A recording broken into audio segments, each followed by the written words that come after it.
Oke, ini gue mulai aja. Assalamualaikum warahmatullahi wabarakatuh. Kembali lagi bersama gue, Hafiz Omar. Di sini kita akan ngelanjutin ya mengenai materi LMK. Di sini gue bakal ngebahas mengenai cost of capital sama financial leverage and capital structure policy. Itu chapter 14 sama 16. Jadi kita bakal bahas chapter 14 dulu yaitu cost of capital. Nanti kita lanjut ya. Diikuti dengan latihan-latihan soal seperti biasa. Oke, di sini kita bakal ngebahas cost of capital dulu. Oke, jadi sebenarnya cost of capital tuh apa sih sebenarnya? Ya, cost of capital ya intinya tuh sebenarnya mirip-mirip sama initial outlay atau initial investment ya, yang kalian pelajari juga di eh, paruh satu gitu kan. Nah, di mana sebenarnya cost of capital itu ya lu dengan apa ya, dengan budget segini tuh lu butuh berapa sih gitu. Lu butuh budgetnya segini tuh ya lu butuh keuntungannya berapa gitu. Basically cost of capital gitu ya kayak modal di awal aja lah gitu. Nah, makanya itu penting di mana kalau cost of capital itu harus lebih kecil daripada return dari project kalian gitu. Ya betul lah ya istilahnya kayak initial outlay atau initial investmentnya tuh harus lebih kecil ya dari NPV biar kita itu untung gitu. Nah, komponen dari cost of capital sendiri atau capitalnya itu sendiri sebenarnya ada dua juga kita udah pelajarin di paruh satu ya. Yang pertama itu ada equity dan debt. Nah, equity itu apa? Equity ya kalian bisa mengininya dua ya, mengaksesnya gitu, yaitu issuing shares. Nah, shares itu ada dua. Pertama itu common stock sama preferred stock. Nah, common stock itu ya stok-stok yang publik lah, yang biasa di trading gitu di market. Misalkan lu mau beli saham di Stockbit, nah itu udah common stock tuh masuknya. Nah, kalau preferred stock itu ya biasanya dapat tuh yang punya punya direksi gitu tuh biasanya itu preferred stock gitu atau ya dikit lah istilahnya gitu atau saham-saham tertentu. Nah, di sini sebenarnya materi ini tuh kita bakal ngitung WACC ya sebenarnya. Nah, WACC itu terdiri dari cost of equity dan cost of debt. Nah, kita di sini bakal bahas cost of equity dulu. Nah, di sini kita ngebahas common stock dulu ya. Jadi kan tadi ada dua ya. Yang pertama itu ada common stock sama preferred stock. Nanti ada cost of debt-nya juga. Nah, di cost of paid equity ini melalui common stock itu kita bisa ngitungnya pakai dua cara. Yang pertama ada dividend growth model sama SML approach atau CAPM ya. Ini kita juga udah pelajarin di pertemuan sebelumnya gitu.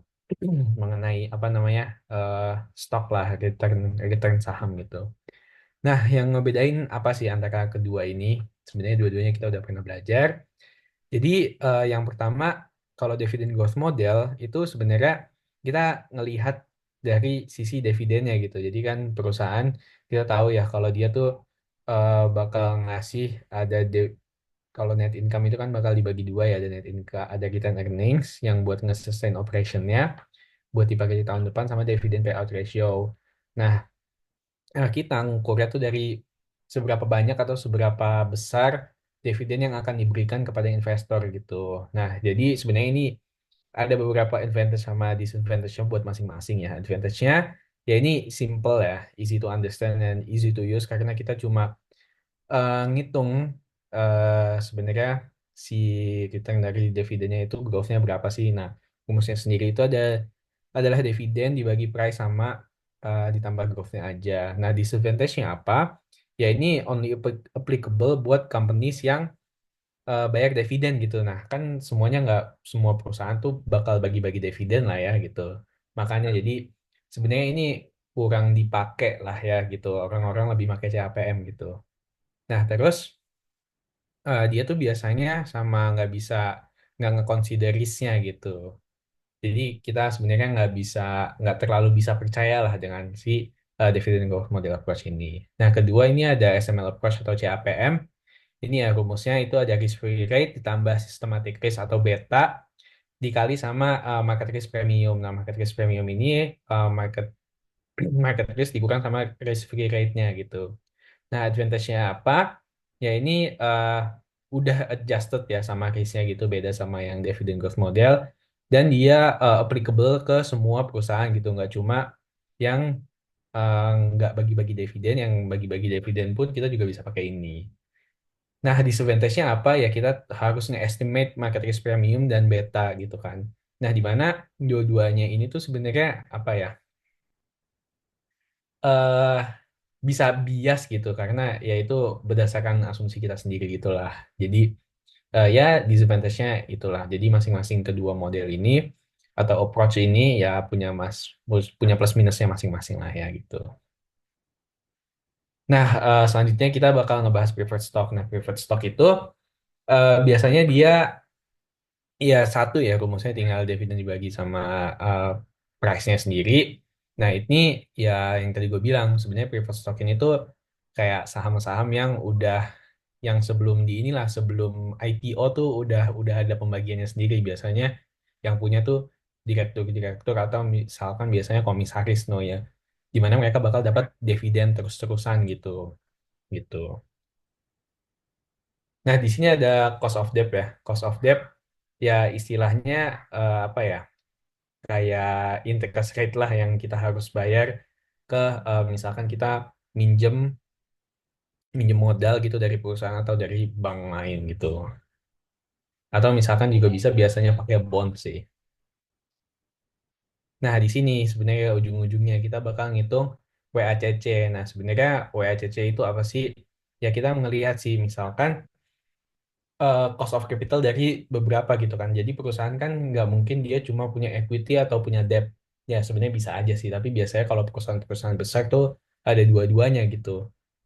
Nah, jadi di sini kita ngitung masing-masing weighting gitu. Misalkan dia punya preferred stock eh kalau diduitin ya, misalkan 1M, equity 2M, eh apa namanya common stock 1M, equity preferred stocknya 2M, terus DP-nya 3M, nanti di masing-masing tuh di weighting gitu buat ngitung sebenarnya WACC-nya itu berapa. Nah, WACC itu apa? Initially sebenarnya kayak weighted average dari cost of capital yang kita udah dapat nih. Misalkan lu punya lemonade stand gitu, atau misalkan lu punya bisnis bakso lah gampangnya.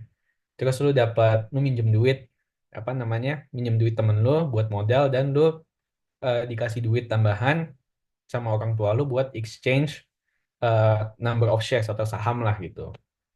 Nah, di situ sebenarnya kita ngitung nih berapa sih yang kita harus keuntungan kita tuh yang biar kita sama-sama enak nih duitnya bakal balik ke investor dan ke yang minjemin uang dan kita juga untung gitu.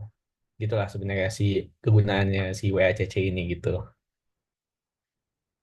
Oke, kita langsung masuk ke latihannya aja ya. Sebentar.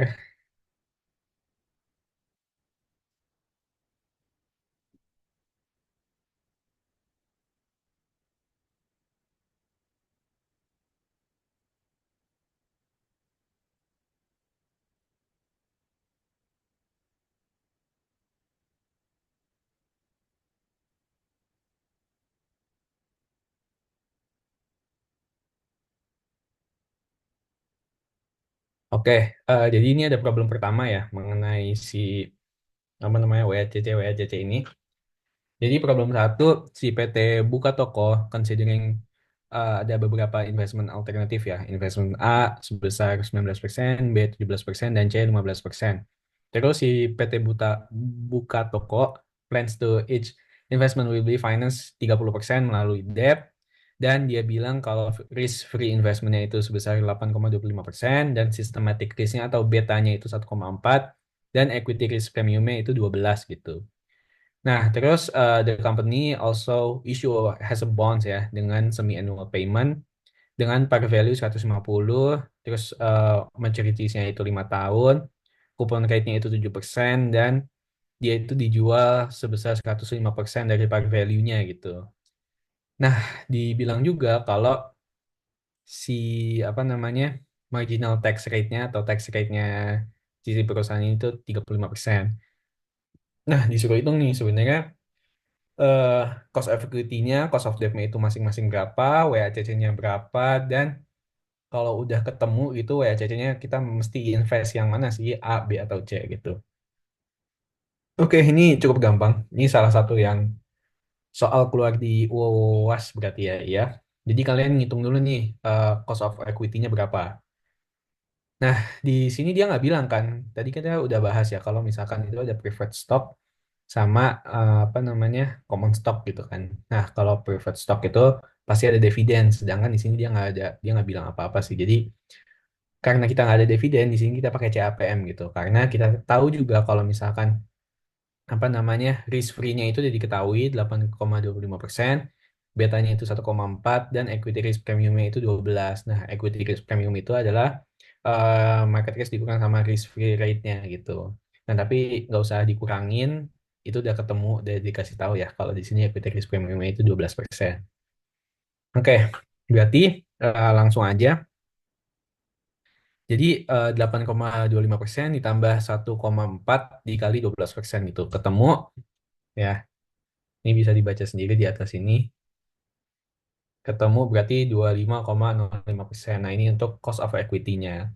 Nah, kalau untuk cost of debt-nya, karena kita nge-issue bonds ya, berarti kita harus tahu nih, si YTM-nya itu berapa gitu kan. Nah, ini sama aja sebenarnya cara ngitung bond value ya, yang kita udah pelajarin juga di, apa namanya, di Paku 1. Jadi, ya kalau misalkan kalian lupa, bisa dipelajarin lagi lah ya. Oke, jadi kita tahu ya kalau par value-nya itu 150, kupon rate 7% gitu kan. Tapi dia di state di soal kalau itu dia semi annual payment ya. Jadi jangan lupa pakai semi annually berarti kupon rate-nya dibagi dua jadi 35%, 3,5%. Eh terus year-nya jadi 10 kali gitu kan karena dia bilang kalau ininya 5 year sama price-nya kita tahu kalau dia dijualnya itu 105% jadi jangan lupa dikali segini gitu. Nah, tax rate-nya segini dan kuponnya tinggal dikali aja lah ya gitu untuk dapat kuponnya. Berarti kita tahu ya, kayak biasa kita pakai interpolasi ya di sini.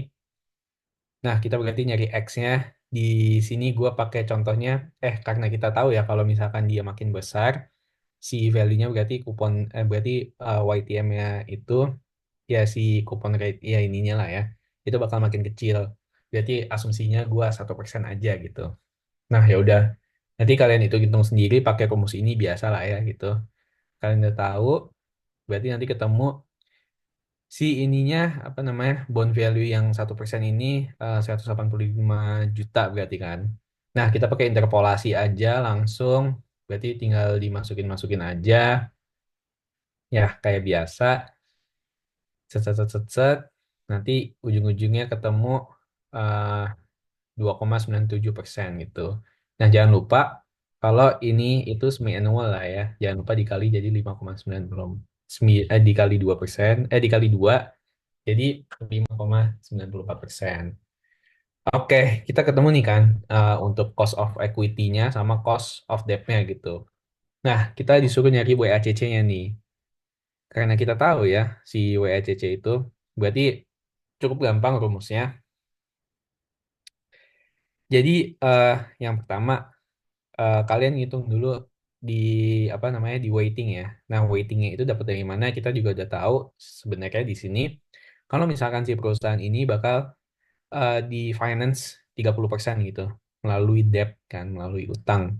Nah, berarti ya udah karena kita tahu ya udah ini tinggal di satu kurang 30% aja kan berarti 100% dikurang 30% berarti dia dibiayai 70% melalui equity atau melalui stock gitu. Nah, kita masukin ke rumus WACC-nya ya. Berarti tinggal di weighting aja, berarti si 30%-nya ini dikali sama si 5,94%, nanti dikali sama si ininya, apa namanya, 7, dikali sama tax rate-nya dulu lah ya. Dikali sama tax rate-nya berarti 1 minus 35%, ditambah sama 70%, dikali sama yang cost of equity-nya ini 25%, 25,05% gitu. Nanti ketemu deh WACC-nya berapa gitu. Nah, karena kita udah tahu WACC-nya berapa, balik lagi yang gue bilang kalau misalkan si WACC-nya itu harus lebih kecil daripada apa namanya projectnya kita lah ya berarti. Berarti kalau di sini ya IRR-nya itu atau return-nya kita harus lebih besar dong daripada cost-nya gitu.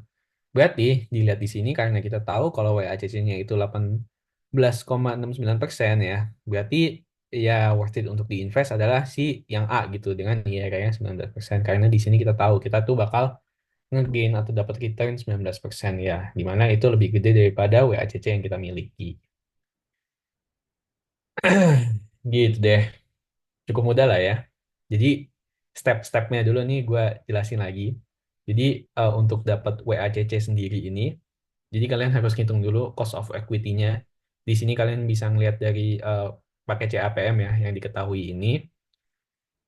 Terus untuk cost of debt-nya kita pakai biasanya di ini pakai bonds lah sih biasanya. Jadi kalian ngitung dulu YTM-nya pakai yang interpolasi kayak yang dulu paru satu.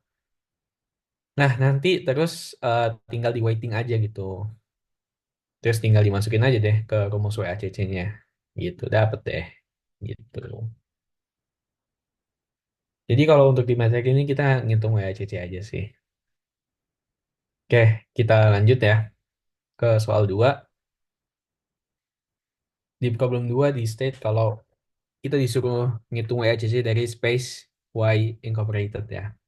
Nah, dia bilang kalau debt dia punya 10,000 bonds outstanding ya dengan 5% kupon dan par value-nya itu 3,500 di mana itu apa namanya maturity-nya itu 5 years dan dia dijual sebesar 95% dari par value-nya dan dia itu annually.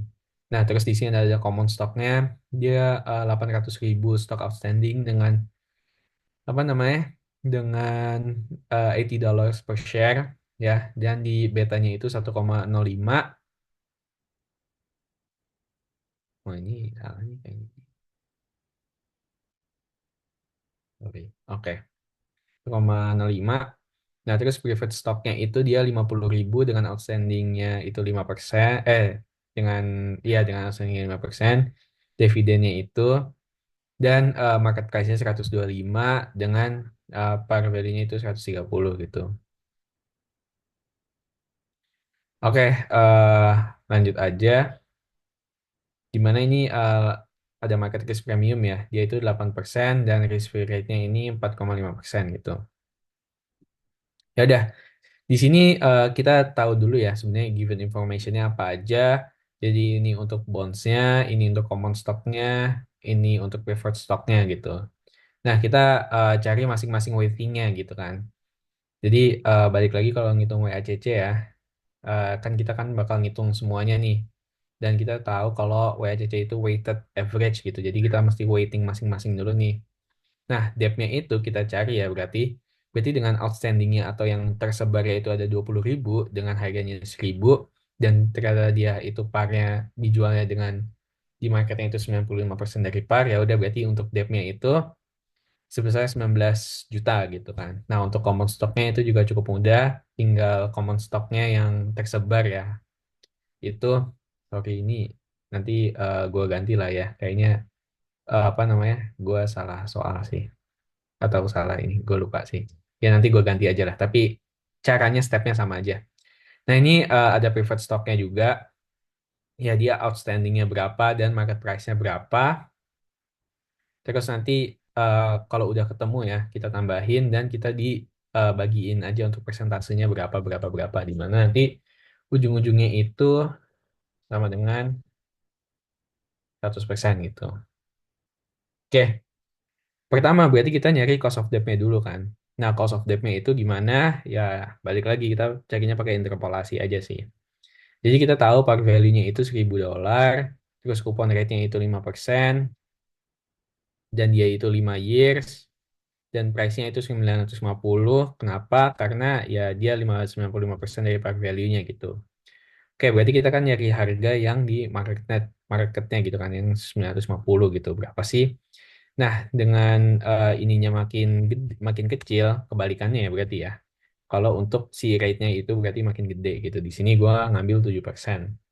Ya udah, jadi kalian hitung dulu dengan rumus ini biasa lah ya. Ketemu nih kalau dia itu 918 gitu kan. Nah, habis itu next step-nya nanti kalian pakai interpolasi aja sih biasa. Tinggal di sama dengan ini tinggal dibalik-balik, dikurang-kurangin lah ya biasa.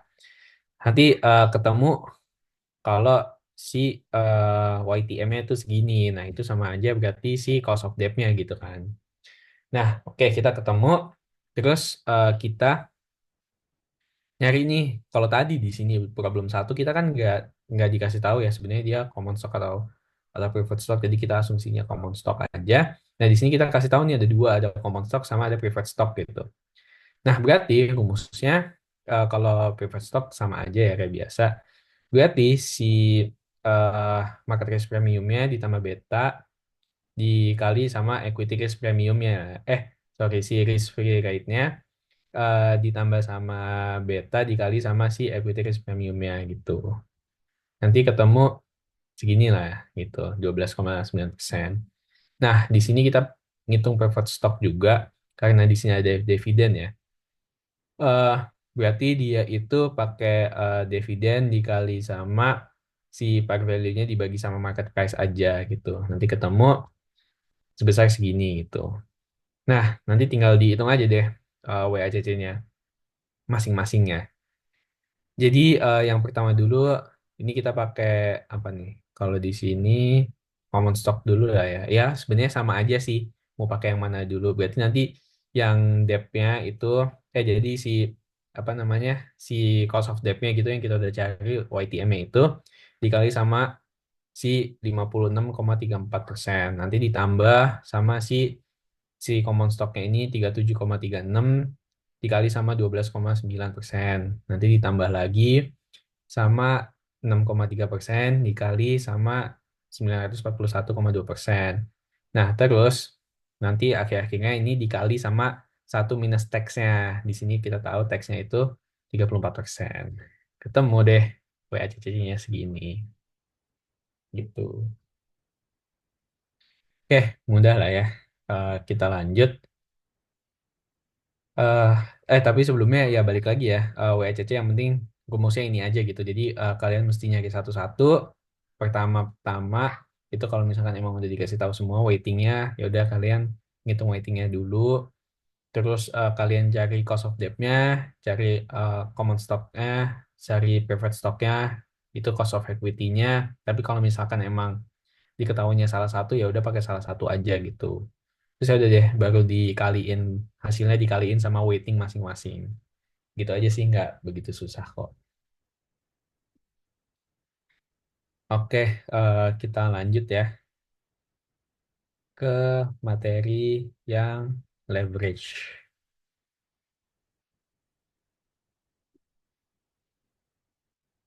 Eh,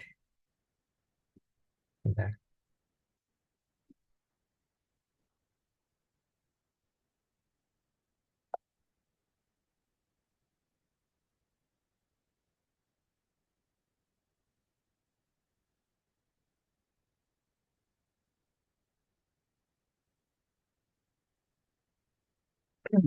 Oke, di sini kita ngebahas financial leverage sama capital structure policy.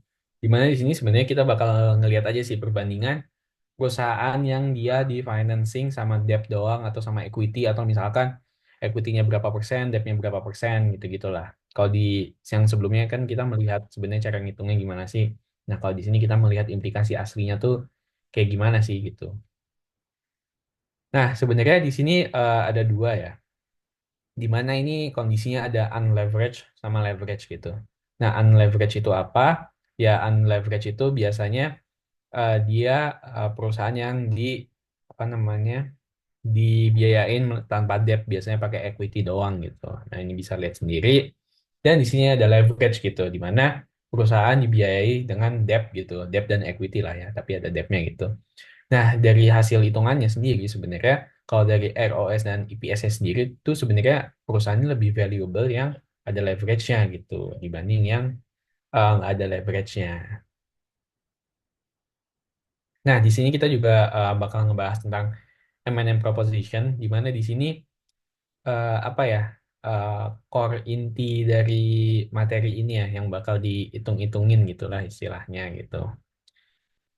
Oke, di mana kalau M&M proposition satu di mana ini yang not text ya, di mana ya dia bilang kalau si perusahaannya ini tuh nggak ada apa ya dalam kondisi optimal lah gitu. Jadi dia nggak ngebayar, dia nggak ada bankruptcy, nggak ada tax, pokoknya kondisinya optimal banget. Sedangkan kalau yang apa namanya si M&M 2 tuh walaupun dia nggak ada tax tapi ya dia nggak consider juga ada beberapa risknya gitu. Nah ini sebenarnya ada dua ya tadi yang dibilangnya, ada business risk sama financial risk. Ya kalau bisnis risk ya kita melihat dari rumusnya ini aja sih itu RA, di mana ya dari aset dan operasionalnya perusahaannya itu sendiri ya. Kalau financial risk ya biasanya dari financial policy-nya, di mana ya misalkan dia mau nge-issue debt baru, mau nambah saham lembar baru ya gitu-gitu aja sih. Di sini ada beberapa formula ya. Jadi tadi yang kita udah tahu ya ada proposition 1 sama proposition 2 dan ada tax case sama no tax case. Nah, ini sebenarnya eh, rumus-rumus yang kalian wajib ini ya, wajib hafal gitu. Nah, biasanya tuh yang keluar tuh yang proposition 1 with taxes gitu. Di mana eh, value perusahaan yang levered sama dengan value perusahaan yang unlevered ditambah sama taxnya sama dikali eh, debt-nya gitu. Nah, nanti kita lebih bahas di soal latihan soal aja ya. Nah, ini sebenarnya ada juga apa namanya teori lain, ada pecking order theory sama optimal structure theory, di mana kalau pecking order theory dia ngebahas kalau perusahaan itu bakal melakukan financing ya atau ya financing itu dari internalnya sendiri gitu. Jadi dia pakai return earnings-nya dia sendiri gitu aja sih. Kalau optimal capital structure ya dia bilang sebenarnya kalau ini ada beberapa debt levels nih yang bisa sebenarnya benefit, misalkan ada low debt ada high debt gitu. Oke, sebenarnya paling materinya itu kita langsung ke latihan soal aja lah ya, sebentar.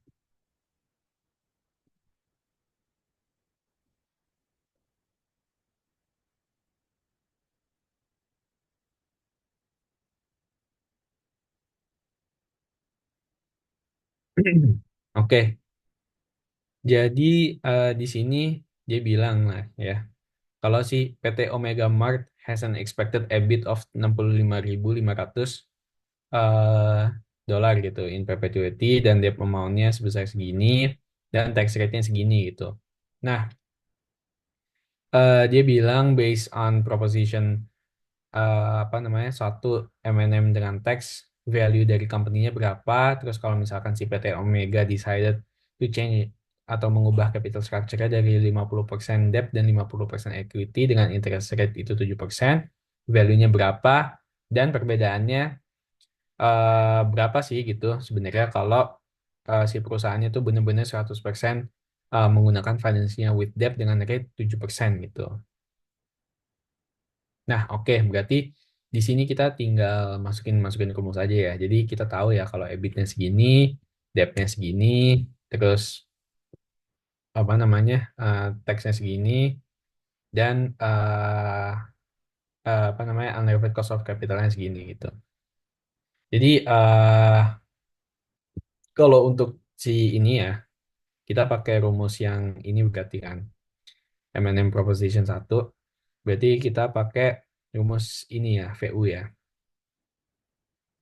Nah, jadi eh, berarti kita hitung dulu nih si EBIT-nya itu berapa, nanti dikurangin taxes dibagi RU gitu. Nanti ketemu si VU-nya segini. Nah, dia bilang nih sebenarnya kalau misalkan dia menggunakan apa namanya? Menggunakan apa namanya? Menggunakan apa namanya 50-50 ya, debt sama si ininya berapa sih gitu. Nah, baru kita pakai rumus yang si ini ya PU ditambah TC dikali D gitu. Ya udah nanti sama aja ya berarti yang si VU-nya kita tahu ditambah apa namanya taxnya berapa dikali 50% lah ya, karena ini kita tahu kalau 50% nanti dikali sama si total debt-nya berapa gitu. Nanti ketemu value of the company-nya kalau misalkan dia 50% equity dan 50% debt. Nah, kalau bilang dia itu 100% melalui debt ya, gitu. Ya udah berarti nanti dikali aja ya, si tax rate-nya dikali sama 100% dikali sama total debt-nya itu berapa gitu. Nah, nanti dibilang, oh ternyata hasilnya segini gitu. Jadi nanti kalian tinggal bilang aja based on problem A sampai C, companies need to maximize debt because it will increase the value of the company gitu kan. Ya kalian lihat sendiri gitu. Kalau dia makin increase debt financing gitu, value dari perusahaan itu makin gede gitu. Nah tapi jangan lupa bilang juga kalau this theory has shortcomings, kan karena di realitanya eh, perusahaan tuh nggak bakal maximize debt. Kenapa? Karena ya bisa aja dia bisa aja dengan debt terlalu gede yaitu menciptakan bankruptcy kalau dia nggak bisa bayar gitu atau financial distress lah gitu. Gitu aja sih kalau untuk soal yang ini. Yang penting kalian ngerti rumus ini aja sih, si empat ini, VL sama VU gitu. VL itu yang levered dan VU itu yang unlevered. Tadi yang levered itu dengan ada debt, kalau unlevered itu nggak ada debt. Gitu aja sih. Oke, paling itu aja untuk pertemuan materi kali ini. Jadi tolong jangan lupa latihan-latihan aja gitu. Eh, ini kalau yang balik lagi yang kalau yang ini tinggal ngitung WACC dan ini tinggal ngitung value company menggunakan VU dan VL. Gitu sih. Oke, mungkin itu aja untuk materi pertemuan kali ini. Thank you guys. Semangat ya.